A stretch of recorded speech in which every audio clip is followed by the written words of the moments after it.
Welcome to the Idea Talks, where we discuss big ideas. The Idea Talks is a weekly podcast with Josh Tice and other leaders on big ideas for life, leadership, and ministry. And I'm your co-host, Drew Polvencia. For more information on this podcast, visit ideanetwork.church. Hey man, this is the part of the episode where we're supposed to advertise my book. All right. So what do you think we should say? I don't feel bad about it. It's not a shameless plug. It's literally your book. You've put a lot of work into it. That's a good point. So you need to pick up a copy. And hey, here's the thing. If you buy a copy and you didn't like it, right, Drew said he'll pay for you to ship it back. It's not what I said. At least an In-N-Out burger, I'll ship to them. You'll ship them. If it's on the East Coast, it'll be all spoiled, but it's fine. Hey, I'm in this book too. You are. You're actually in this book. And I say some things that people don't know about you. It's going to be great. I tell some stories. All right.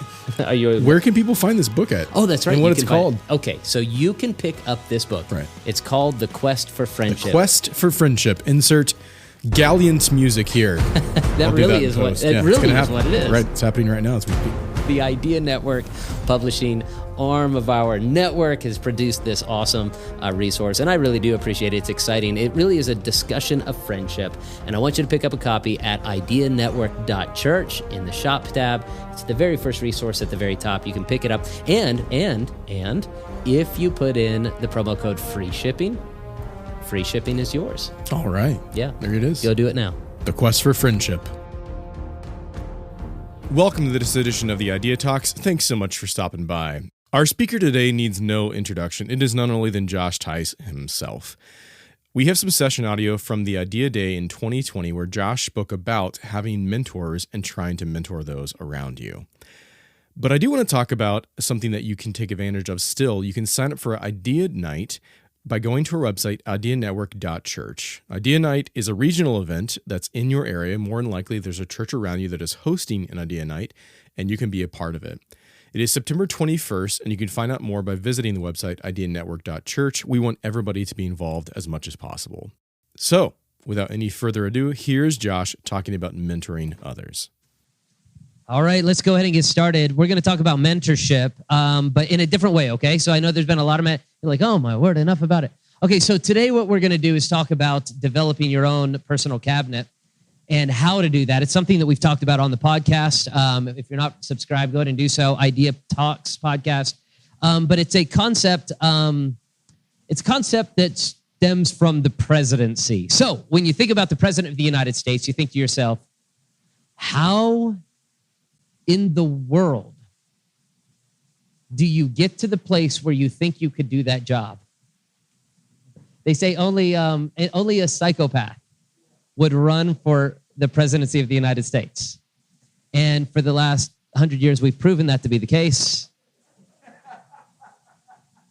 Why do they say that? They say because as a psychopath, you're thinking to yourself, how in the world can you look in the mirror and think, I could do that? I think the best person out of 300 million people is me to do that. How in the world do you do this? So you wake up in November and you were just elected president of the United States and you're thinking to yourself, how in the world am I going to accomplish this? There's no way possible I can live up to this task. And the answer to that question is pretty simple. The answer to that question is, you have other people that are going to partner with you. You have a cabinet. So you don't even have to be the best. All you have to do is put the best people around you.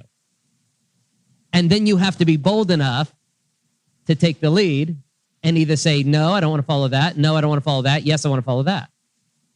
And if you can develop around you a cabinet of very intelligent, very accomplished, high-thinking people, the fact is you could become one of the greatest presidents that the United States has ever seen.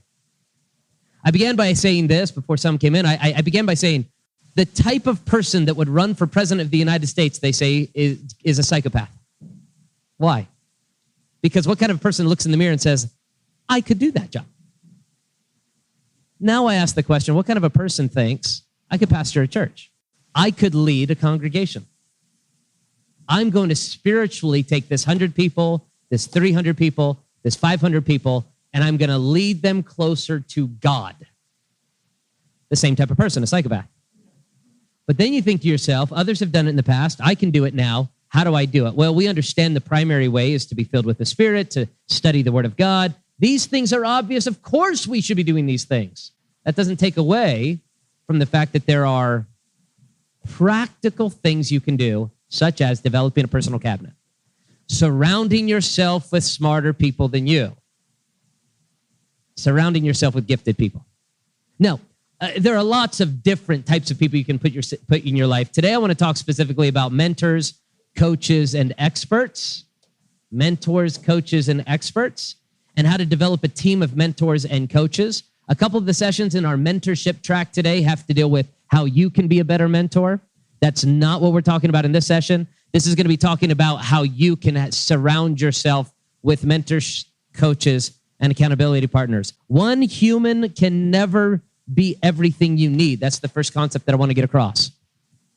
I'm sitting across from my primary mentor and the woman who raised me, okay?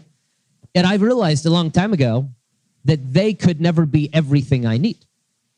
Now, at first, that's shocking because as a child, you grow up thinking they are everything. It is a shocking thought. It really is at first because you grow up in like, well, that is, and I think God designs the family this way. That person becomes the physical representation of God. And then, of course, the Divine Mother, Holy Mother. And then you get to the point where you realize they have been placed in your life, but it's not the only person God places in your life. Here's one of the big mistakes we've noticed in marriage counseling. In marriage counseling, oftentimes, a woman will think that the husband is there to provide everything she needs in life. And she's extremely disappointed because of the unmet expectation that he can be everything she needs in life. She needs to be a good husband, a good provider, a best friend, someone to go shopping with. Her Lord and Savior, Sam. And so she's under this idea that this man can be everything until she realizes, oh, he's just a husband. He needs to be some of those things, not everything. Maybe I also need the Lord in my life. Maybe I also need some girlfriends in my life. Maybe I also need some other people in my, right? We know this. But so it is true when it comes to mentorship and coaching. There's not one single bullet, and this is important for my lesson. There's not one single bullet, silver bullet, that's going to be every fix for you. One person in your life. I come across a lot of young leaders, and a lot of young leaders just bemoan, I wish I had somebody in my life that was sitting beside me in the moment. And it's like, I mean, you can't afford that. How could you pay somebody 80 hours a week to walk around holding you? So instead, develop a personal cabinet. The man with the camera was the one who actually taught me this principle. He's one of the men that is always in the background, never in the limelight. He's the guy standing right there that I'm looking at, and the co-host of the Idea Talks. How to develop a personal cabinet like the President of the United States does, so that you can go to on everything. One human can never be enough, be everything that you need. We expect too much from a singular mentor. Therefore, I will teach you today how to build a personal cabinet of coaches, mentors, and accountability partners who will help you excel to the next level in all areas of life and ministry. And then one day you'll look back and be like, oh man, look what, and you realize I did nothing other than I brought in the right people around me. They did what they did, and I rode the wave of their brilliance. Anybody who knows the church here, the Southern Hills, knows that is, anybody knows it closely. Like our deacons, like on the outside, you're like, man, Pastor Josh is a cool guy, man. He knows. Our deacons are like, he knows nothing. Fred and Jason and Heather and the men that have come in and the men that have gone out and the women that have come in and come out, and then the leadership, the pastors that we have here, they are that. And I kid you not, it's not false humility. One of the greatest things I could help you with is surround yourself with better people than you. And don't be insecure just because you're not the best in the room. Andy Stanley talks about that all the time. You don't have to be the smartest in the room if you're the leader. And as long as you're secure with the fact that you're the leader, they will be too. So this is the same principle in regards to mentorship, coaching, and finding experts. Okay, are you ready for the pass out, handout? I didn't want to pass it out yet because it's kind of really cool. You see it? See how cool that is? This was like made in 1984. Can you tell? Yeah. The graphics are amazing. All right, let's pass it around this way. Make sure everyone gets one. Pass it around this way. Make sure everyone gets one. I have all the way up until, I've got 3 or 4 minutes more to talk. And then we're going to go to you. I've got 5 minutes to talk. Then we're going to go to the table, and then we're going to end the day and have a great time. Okay. All right. Pass it around. Let everyone see it. This is a real practical session. I want you to walk out having not just thought about it. I want you practically to do it.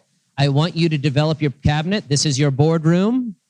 You're in the boardroom. If you're like, I don't like the idea of church business. Okay. This is a mountaintop. Okay. And you're with Jesus and the disciples, and those are all rocks you're sitting on. All right? Is that better? In like business terms? That's okay. All right. Everything's okay now. All right. Okay. Everybody got one? Okay. All right. Here we go. There you are on the left. These are not the categories you have to have in your life.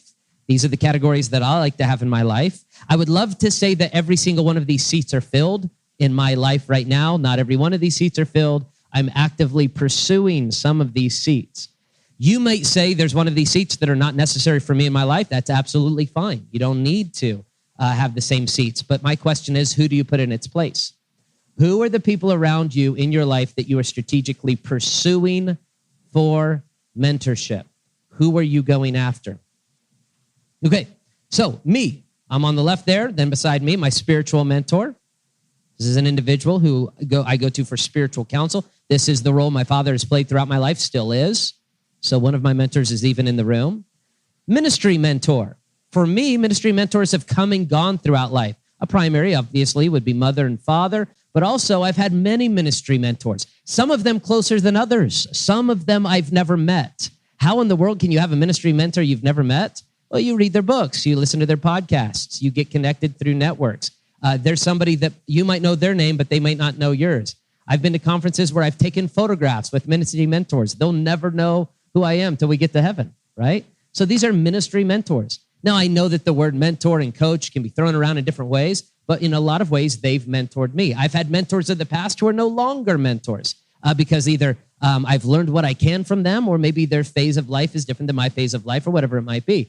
But these are the ministry mentors. So you might have several of those.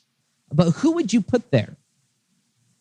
Sometimes we think of ministry mentors in the past sense. Oh, these are the people that used to be in that place. Okay, that's fine. Let's put their name farther back. Who's there right now? Sometimes we think that a mentor or a coach has to be somebody who is older than us, and that's not necessarily the case. I mean, what does it mean? Like if I was born in July and you were born in August, that doesn't work. I mean, it might be somebody technically that's younger, but maybe he's been down the road a little bit farther or thinks in a different strategic way. The next one I have is a preaching coach. I actually hired a preaching coach this last year. How many of you know who Chuck Lawless is? Chuck Lawless? Okay. Chuck Lawless works with, he's a church consultant, really great guy. I think he teaches at Southwestern. Does anybody know? Eastern, Southeastern? I get them all confused. Southeastern. And I whenever I hired him, I hired him for a short-term preaching coaching tract. Short-term, which means only it's going to be 6 or 8 sessions. That's it. And we paid substantially for that. And I looked up his preaching. Bad idea. Because I remember after watching it, I'm like, how much did I pay? You want me to tell you I'm a bad person. Can I tell you the darkness of my heart? Are you ready to hear the darkness of my heart? Oh, yeah. Is this uncomfortable for you? It is for me. All right.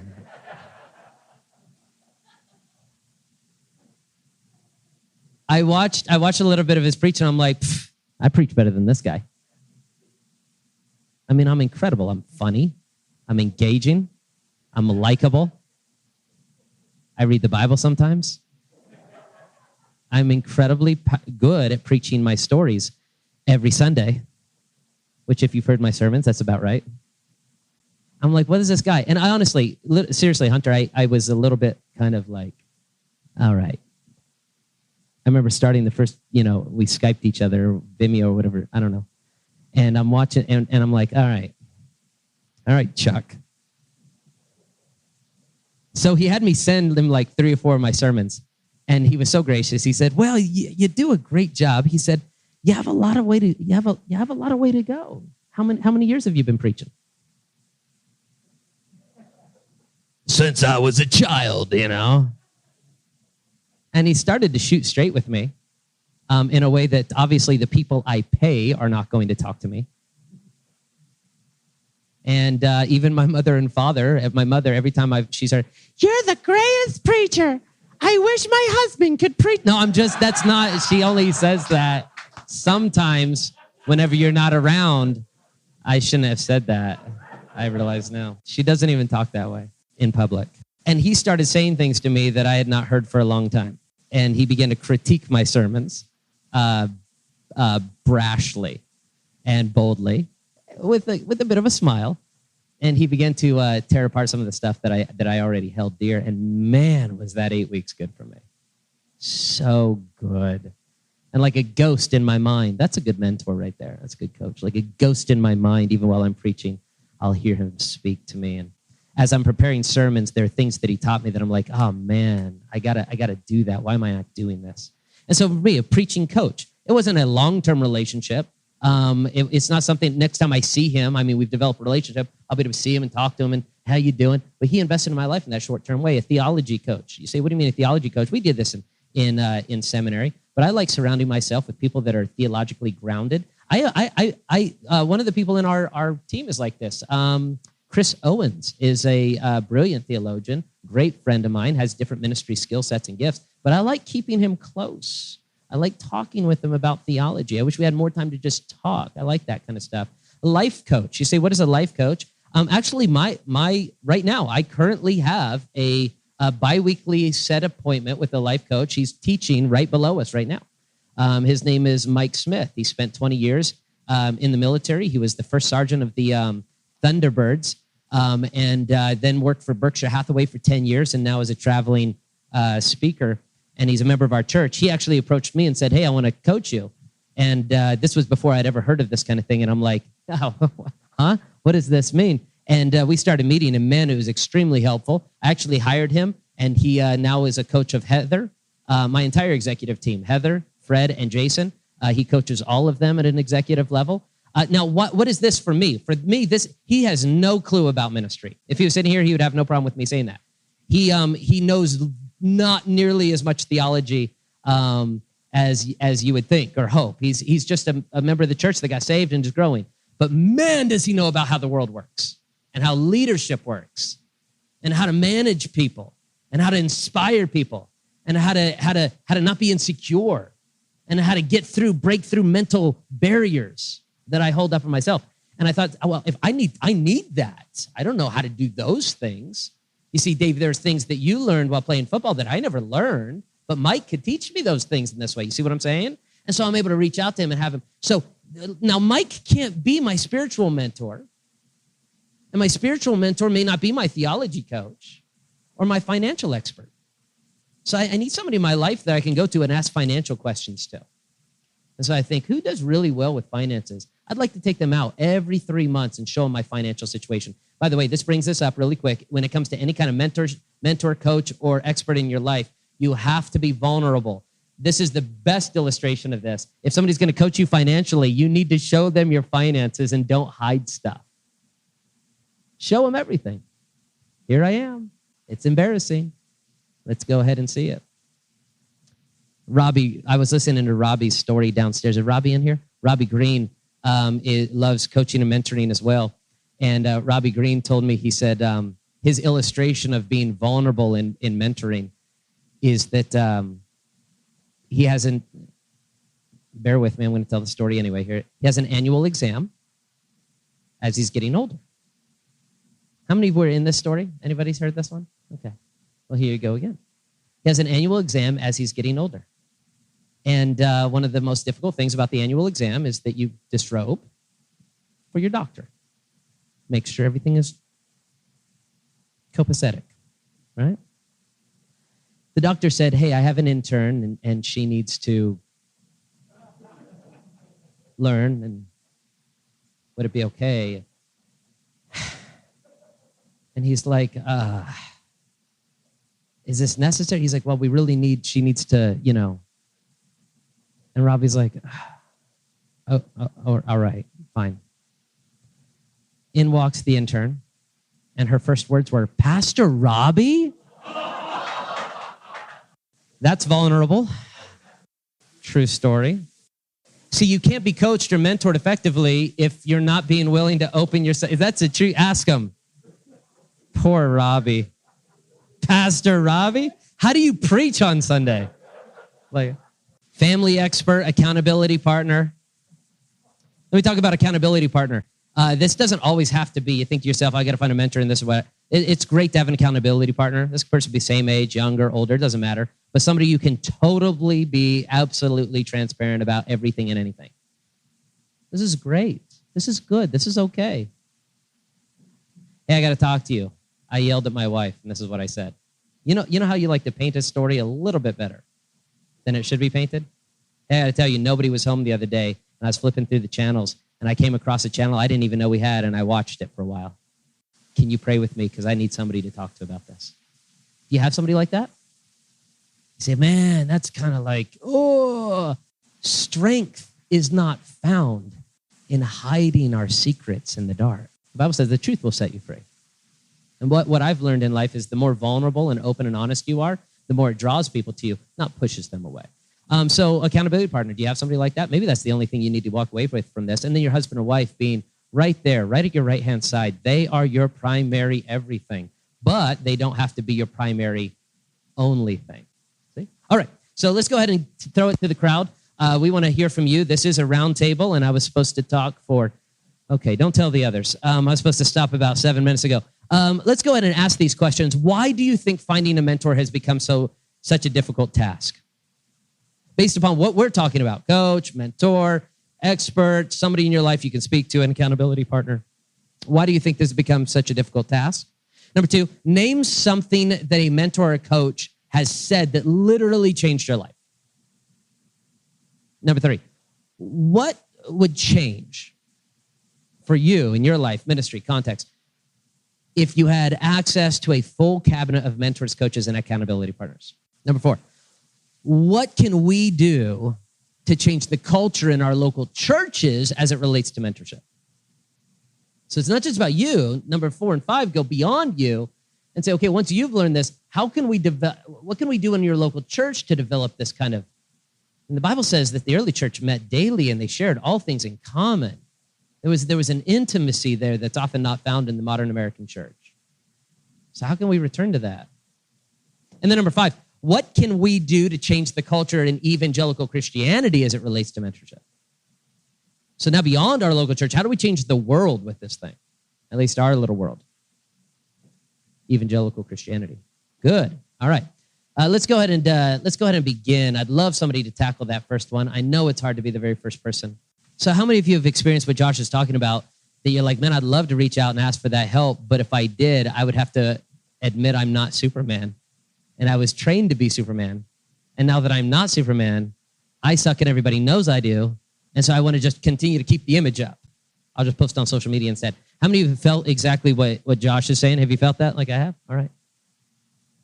So the dirty secret that we find out later is that nobody else is Superman either. And the older we get, we look around and be like, hey, hold on, everybody else is insecure too. And then sometimes it's too late. I think that's a good reason why it's hard to find a good mentor. You feel like you can't be vulnerable and transparent. Good. Charity. Yeah, how awkward is it to, how many of you remember back to your dating days? Do you remember? I'll never forget my brother. I was a freshman in college, and my brother Matt and all of his friends, he was 2 years ahead of me. And I said, hey, we had a big fine arts thing that we were supposed to go to, and Matt was going with a bunch of guys. And I'm like, hey, what are we doing for fine arts? He said, we're going, you have to find a date. And I'm like, what do you mean a date? He's like, go to a girl and ask her to go to this thing. And I'm like, what? I was scared to death. Never done this before. And he's like, just pick a girl and just go ask her.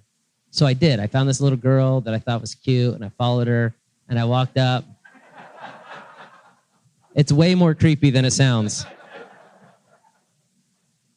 And I'll never forget, she had this little blonde, like, bob, and I'm walking behind her, and I was like, and I walked up, and I'm like, excuse me, you know? And that's actually how I talk now, you know, all the time. I wasn't nervous. That's just my voice. And she turned around, and she said, yes. And I said, there's a fine arts dance or something. I don't know. I'm new here. And I'm supposed to find a date because my brother told me. Would you like to go? And she looked at me square dead in the eye. This girl had been asked many times to many things. And she looked at me and she went, I swear just like this. She went, I don't think so. No, it's cool because I'm busy too.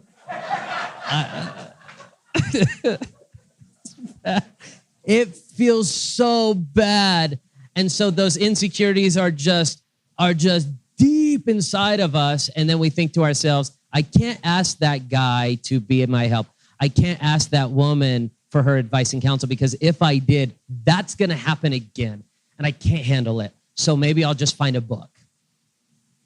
And the reality is our books are fantastic, but they have no personal human connection to the soul in the time that you need it sometimes, directly applying their knowledge to your situation right now, not somebody else's situation at some other time.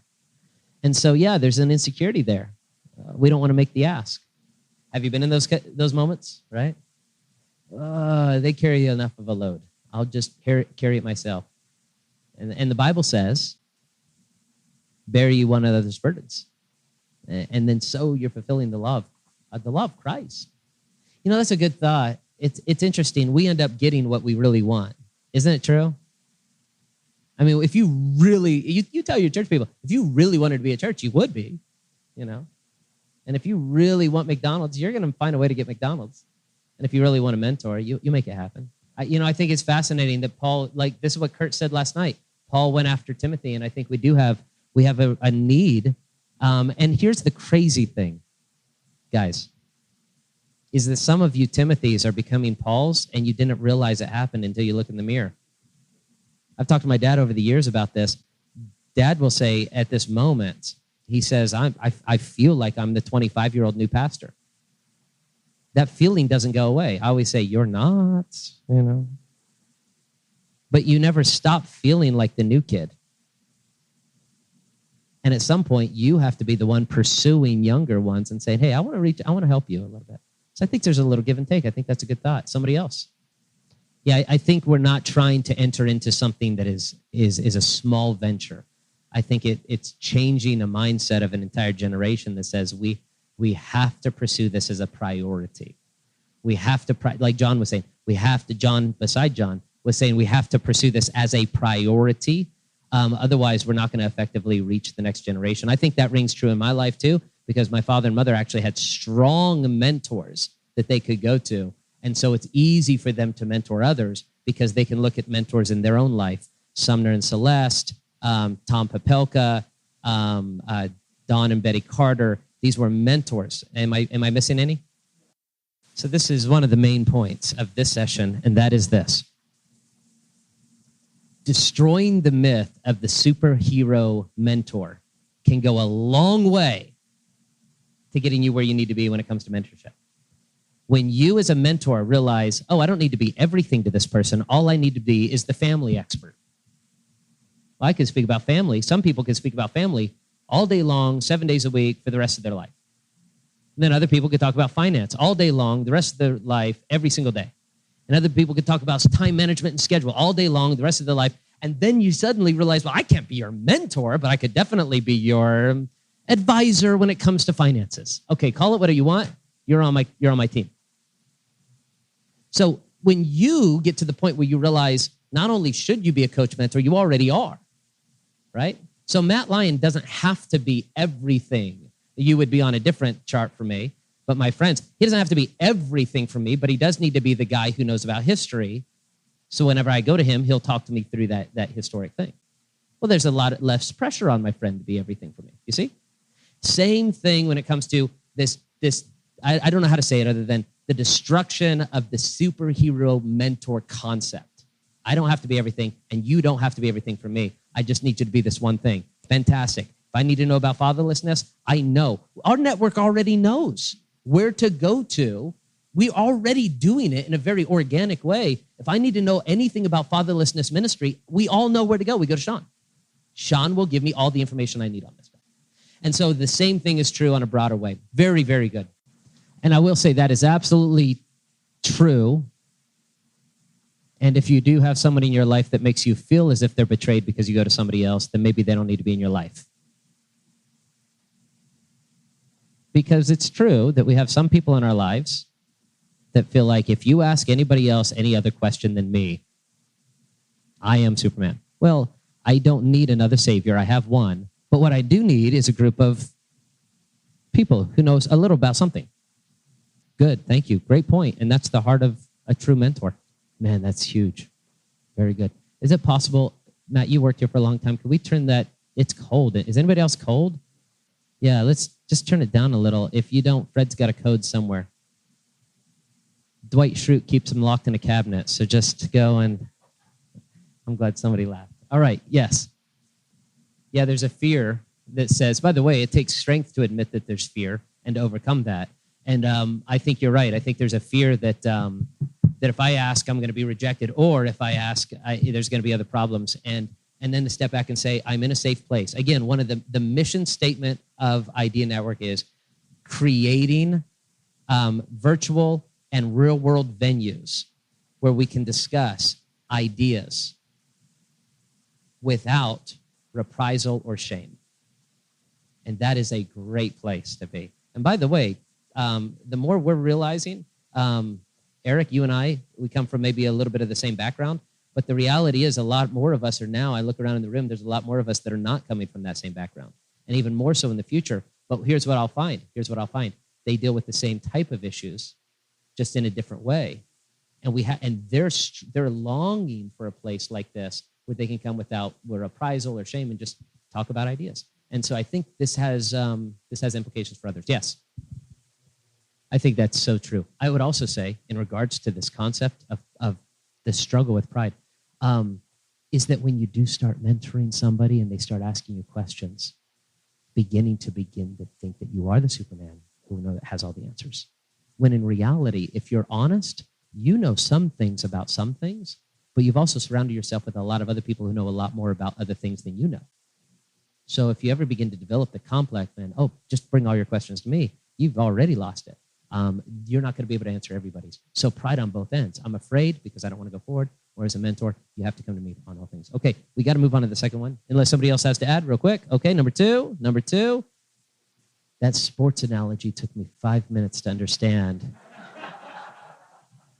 But I understand it now. I do. No, I get it. No, I really do. Thanks, Dave. Dave is actually being genuine with that. He's like, are you sure you got it? I really do. I got it. No, when you're not playing for yourself, playing. And so the pride is like, no, I don't want to embarrass myself that I don't know the answer to this. Yeah, man, that's awesome. That's fantastic. But the kingdom is more important, so I'll have to humble myself to get this. Yeah, because when we are broken, he makes us strong. When we are weak, he is the one who, that's not the King James version right there. I'm sorry. I don't know what I said. All right, number 3. What would change? This is going to take a little bit more thought, intentionality, a little bit more vulnerability, maybe. Anybody want to try to tackle number 3? What would change if you had access to a full cabinet of mentors, coaches, accountability partners? You know, when you think of it in those terms, suddenly the bank account doesn't need to be full. Doesn't matter as much, right? The bank account doesn't need to be as full. This is when Proverbs actually makes sense, when it says, wisdom is far more valuable than rubies. And you're like, oh, I'd like some rubies. But when you think of April, like that one, it's true. When you think, if I had those slots filled, there is so much value there, way more than a full bank account. That is what I need, because everything else will come with that. So what would happen in your life? Somebody want to talk about that? Practically, what would change? Yes, totally. Josh Ermler, co-founder of Idea Network, says this. I've heard him say it multiple times, and I know he got it from somebody. He says, the problem with idolatry in the modern age is what you idolize, you eventually demonize. Where did he get that quote? Is that Idleman? Anyway, what you idolize, maybe it's original Irmer, that'd be something, right? What you idolize, you eventually demonize. That is, if you hold up one person in life and they become your sole idol, they will fail you. And because they failed you, Now you have to demonize them the rest of your life. Well, why'd you idolize them in the first place? They're not God. They can't be everything for you. And so a lot of it falls back on us. So what you idolize, you eventually demonize. So instead of putting an idol up in your life, find other men who have been down the road, other women who have been down the road a little further than you, and then approach them for counsel and help. Very good. Number 4. Or no. Anything else there? Anybody else have something? You're like, oh, we got to, like, what can I do to fill some of those seats? That's a good place to be. And by the way, a humbling place to be before the Lord. Saying, Lord, you created these incredible people and gifted them in ways you've never gifted me. And so I'm trusting you that you can give me through them. You give me through them what I can only get from you through others. It's the church. All right, number 4. What can you do to change the culture in our local church as it relates to mentorship? Now, if you were in Heather's session, it was brilliantly done. She talked specifically about how you can create a culture of mentorship within your local church. So maybe you want to share some of those thoughts from that lesson if you were in there, or maybe you have your own thoughts. How do you develop a culture of mentorship as it relates to mentorship in your local church? Yes. Lack of transparency. Maybe somebody will be able to quote this much better. I wasn't prepared to, but where the Apostle Paul is quoted 4 times in the New Testament, the older he gets, the more sinful he sees himself. The very first time he says, what does he say? He says, I am the least of the apostles. Very humble. The next time he writes, he says something to the effect of, I am the least of all Christians. And eventually there's a third one, and then the fourth one he writes, at the end of his life, I'm the chief of all sinners. Isn't that interesting? Whereas sometimes we get the perspective growing up in Christian circles that the longer I live, the more like God I become. And our theology teaches progressive sanctification. You do. But the more you become like God, the more low you realize you are. You become like Isaiah that says, you're worthy, I'm not. And so you see this in the life of Paul. And my question is, if we see it in the life of Paul, becoming more humble and vulnerable and open, why is it that our followers don't see it in us? Why is it that the longer we pastor, the more perfect we have to present ourselves? And we wonder why the secrecy of sins continue. I think vulnerability, huge. So great question. I think it's on subject. So years ago, we were experiencing a change in our church, and I brought it before our deacons, and I said to our deacons, nobody needs to refer to this as a change. We need to refer to this as an improvement. Very dogmatic. And one of my deacons, Brandon Snook, very brilliant man, colonel in the Air Force, just retired. He's going to be a missionary to Africa as a doctor. Wonderful, godly man. He came to me afterward. He said, Pastor, he said, I understand what you're trying to say. He said, I support it. He said, however, why are we trying to spin the truth? He said, what if we taught the church that change is a virtue and not a vice? And he went on to say, doesn't our theology teach us that the longer we're saved, the more we change to become like Jesus? And it just blew my mind. I used to literally, from our pulpit, say, I'm not big on change. I'm a traditionalist. I lied. I'm not a traditionalist, and I am big on change. But it's what I felt I was supposed to say to relate to the people so that they could keep their arms folded as we changed. And then I spinned it and said, we're not really changing, we're improving. And everybody knows it's just spin. So now I have politicians on TV and in the pulpit. And that really helped. And so I began to preach that change is a virtue as change is spawned from a walk with Christ that progressively sanctifies us, tied it to our theology. Our theology teaches this is going to happen. I'm going to become more like Christ. I'm going to grow in my faith. Therefore, I'm going to be more like him than I once was, and now I see it this way. So for me, that's a granular question, and there's a big view way out here. And the big view way out here is making change a virtue and not a vice. It's not a problem. Change is good. Change for change's sake is bad, but change because God is shifting and molding us, making us more like him, that's a good thing. So we can admit and humble and be like, man, I remember when I used to think this way, but look at what God's been doing in my life. Now I see what the Bible says. Then I had an old man in the church. He's in heaven now. I buried him. I led him to Christ. Ken Savage led him to Christ and his wife. I buried his wife, and then I remarried him. And then I buried that wife, and then I remarried him again. This is all true. It's really true. And then she passed away, buried her. And then we started telling the women in the church, don't marry Ken. Don't marry him. It's very dangerous. And then Ken passed away. Ken worked for IBM for years. And those letters are all like they're all backwards. Yeah, IBM, right? The computer? Yeah, okay. And he used to say this to me. He said, Pastor, let me share with you something. And I've used it in sermons many, many times. He said, what you need to tell people is this. I see what you're saying. And I totally get where you're coming from. I used to believe the same thing too. But this is what I've learned. Yeah, that's been really helpful to me, that little process. I see what you're saying. I get where you're coming from. I used to believe exactly the same thing. But this is what I've learned. You're not saying that you're better than them, that you want to fight about this. You're saying, I'm actually in agreement. But I learned some things. And I'm not better than you. I just happen to have learned them. Now I want to help you learn them. And man, that has saved me so many problems. Now he's in heaven. I would love to hear from others at the table. This is my thought.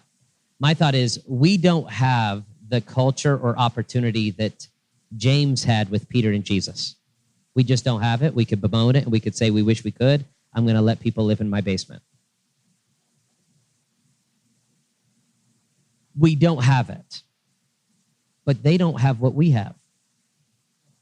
They don't have Marco Polo. They did not have social media. They did not have phone network. They don't understand that even 150 years ago, if you moved across the United States, you say goodbye to grandma and grandpa and you would never see them till heaven. So now you can maintain a very strong relationship with somebody who lives 3,000 miles away.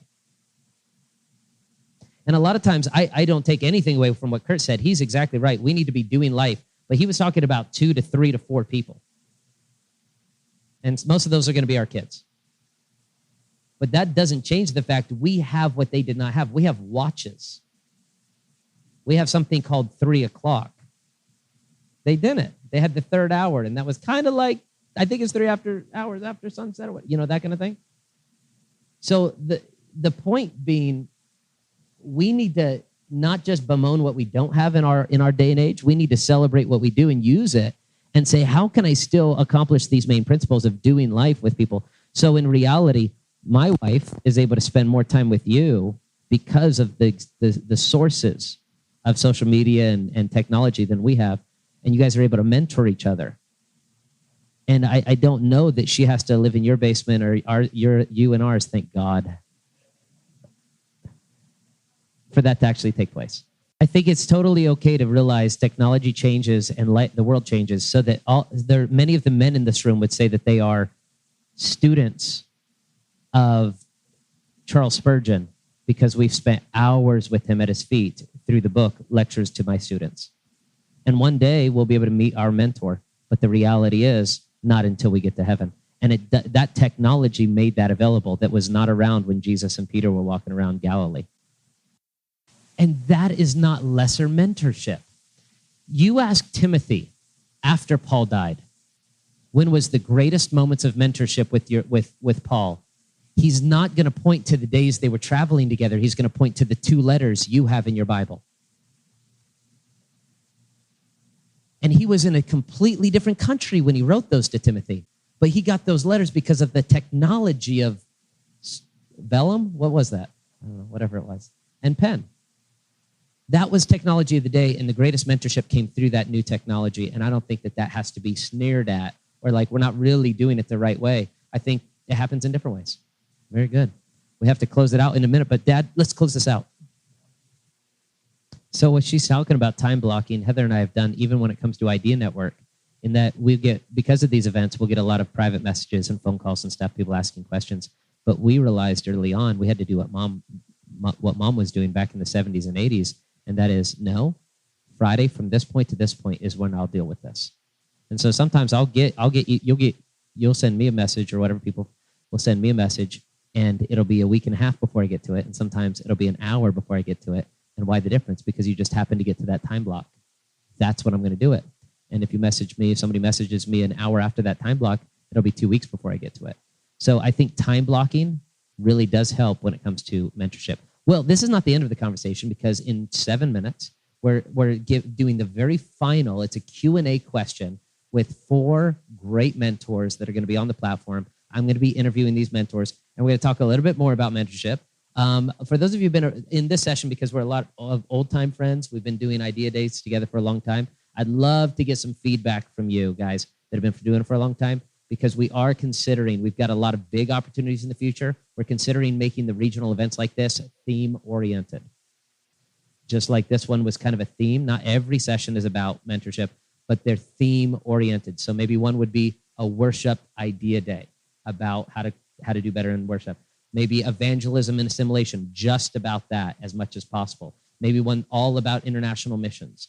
Maybe one all about just different community outreach. So we're thinking email, and I'll get back on Friday every other week. That's how it'll happen. But do email me. Do email me at Josh Tice. What's my email address for this now? I was told stop giving out my other address. Josh Tice at ideanetwork.church. I do answer that. And it keeps all my Idea Network stuff in one file.